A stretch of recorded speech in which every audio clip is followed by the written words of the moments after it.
Hey guys, making another video here. So I picked up a 2016 Chevy Suburban a while back. Been a little bit now, but the AC doesn't work. So I took it in the shop. They looked it over, said that the condenser is leaking. So they wanted a little over $1,000 to replace it, and I went down and picked it up for 160 bucks, and I think I can put it in probably under an hour. So first things first, I got to pull this plastic cover off here. So I'll get this pulled off, and then I should be able to pull the air filter housing here all off, lay the radiator back. I think there's like 2 bolts, and then I'll have access to the condenser. So cut back here in a second as I start pulling stuff off. All right, so I've got most of these already pulled out, as you guys can see. I'm not going to show you one here. So it's pretty simple. Kind of pry them up. If you got a screwdriver, or in like my case, I've actually got an actual tool for pulling these out. So again, if you look at these, there's a flat spot. You guys can see right there. So work the tool up underneath. And once you get up a little bit, you should be able to slide it up underneath, pull it up, and then you can get underneath it the rest of the way and pull it all the way out. So not a whole lot to it, but just in case anybody's not familiar with this, most of you probably are. But again, now I've got everything off here. Got all of them up there. So basically this just lifts up and pulls back out of the way here. So now we got access there to the radiator, and again, what little bit I've looked up, basically what it says is you can undo these bolts right here. There's one on each side, and then it should allow this all to lay back up against the radiator hoses there. So we'll see how this all comes out, and then basically just be pulling this plastic housing out and pulling the condenser out. So I'll cut back here in just a second after I get the air filter stuff off here. All right guys, got that off.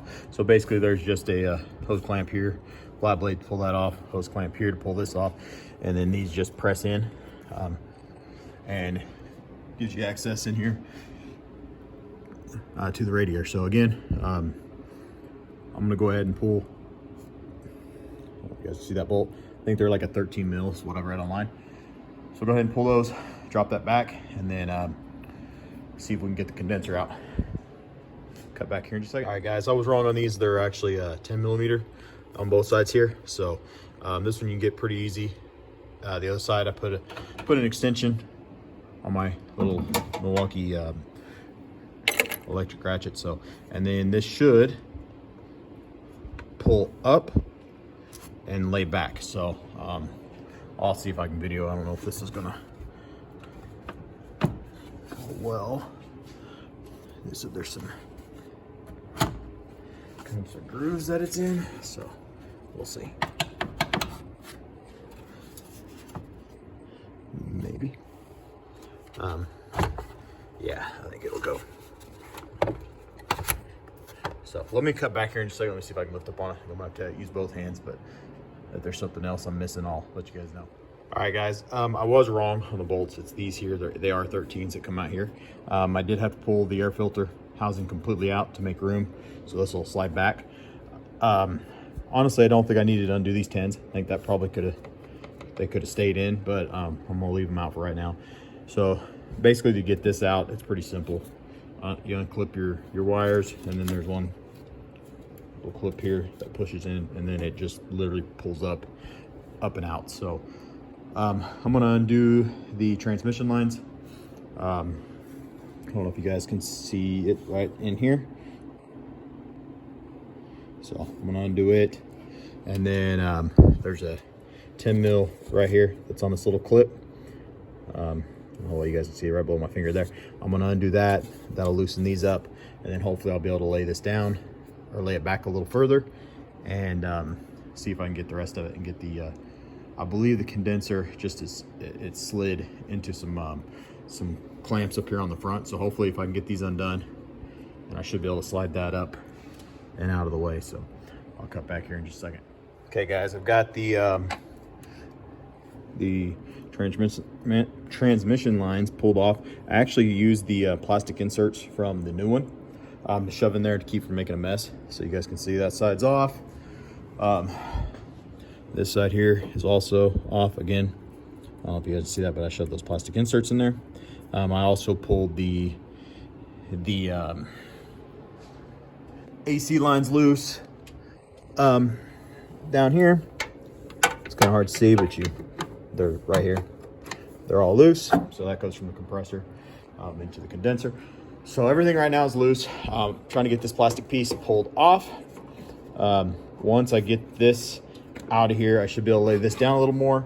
And then from what I understand, there's some metal little tabs right here, and it just lifts straight up and out. So should be ready to come out. So I'm gonna try to get this thing pulled out. I'll cut back here in just a second. All right guys, got it out. I don't know how well you guys can see down there, so if I can get the camera to focus. But you can see all the crap, bugs, leaves, and junk there between the radiator and the condenser. So it's a good time to get all that cleaned out. So I'm gonna get the shop vac out, vacuum all that up.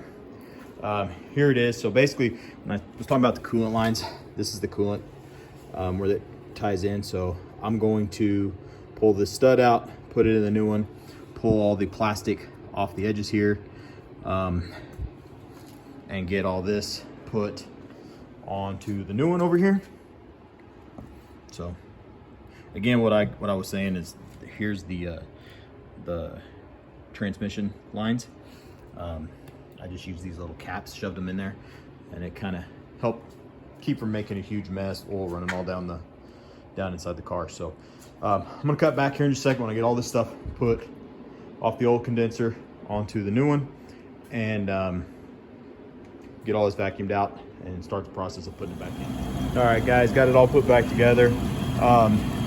Wasn't too bad. Probably the most difficult part, to be honest, is getting, once you get the radiator, everything laid back, getting those plastic shroud pieces that go around the top and the bottom of the radiator and the condenser. It's probably the hardest part, getting that crap back where it needs to be when you're putting it all back in the vehicle. So other than that, the rest of it's pretty straightforward, where it clips in and whatnot. So if you guys have any questions, I'll try to help you guys out. Again, got it all put back together. Probably took me, honestly, probably about an hour and a half, 2 hours to do this. I didn't get to do it all in one go. I had to leave a couple times and run some errands. So, but really wasn't that bad. Right now I'm getting ready to make sure my transmission lines aren't leaking where I clip those back in. And I didn't quite, I'm still a little low on my R134. So I'll have to go to the store and get another can. I didn't have quite enough. I'm still just a touch low on my gauges, but pretty close. I'm close enough. The compressor and everything comes on. I just like it to be a little higher. So I'm gonna take it out, take it for a spin, and it should be good to go. But again, if you guys have questions, I'll try to help you out. The main reason I did this is, I think it was like $1,000, a little over $1,000 to have the dealer do it. This is definitely not that bad to do. If you've got any mechanical skills, you can do this in your garage and save yourself $800. So again, thanks for watching. Love if you guys hit that subscribe button, share my content, like the videos, and thanks again.